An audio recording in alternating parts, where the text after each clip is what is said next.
Magandang umaga sa ating lahat. Ngayon ay July 7, 2024 at narito ang update sa maging lagay ng panahon. Patuloy pa rin umiiral ang Intertropical Convergence Zone or ITCZ dito sa Southern Luzon, Visayas at Mindanao kung saan ngayong araw magdudulot pa rin ito ng mga kalat-kalat na pagulan sa kanlurang bahagi ng Southern Luzon, Visayas at Mindanao. Ang easterlies naman ay nakakaapekto sa silangang bahagi ng Northern at Central Luzon kung saan ngayong araw ay magdudulot din po ito ng mataas na tsansa ng mga kalat-kalat na pagulan, pagkidlat at pagkulog dito naman yan sa silangang bahagi ng Central at Southern Luzon. Sa nalalabing bahagi naman ng ating bansa ay meron pa rin tayo mararanasan ng mga isolated na mga pagulan, lalong-lalo na yan sa hapon at gabi dulot ng easterlies at ng ITCZ. At sa kasalukuyan ay wala tayong minomonitor or namamataan pa na sama ng panahon na maaaring makaapekto dito sa ating bansa.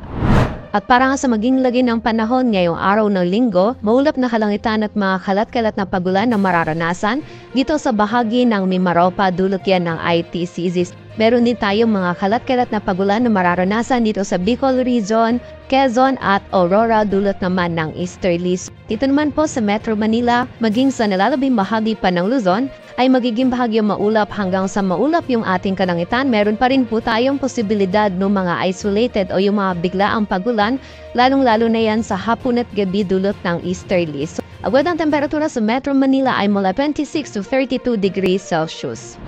Sa bahagi naman ng Palawan, Visayas at Mindanao, itong bahagi ng Palawan maging ang Western Visayas at Zamboanga Peninsula ay makakaranas din po ng mga kalat-kalat na pagulan, pagkilat at pagkulog dulot ng ITCZ. At yung nalalabing bahagi naman ng Visayas at Mindanao ay meron ding mararanasan ng mga isolated na mga pagulan, dulot pa rin po yan ng ITCZ. At yung mga pagulan po nito posible pa rin maging katamtaman hanggang sa mga malalakas na pagulan na maaari magdulot ng pagbaha at pagguho ng lupa. Awad ng temperatura sa Cebu ay mula 27 to 31 degrees Celsius at sa Davao naman ay 25 to 33 degrees Celsius.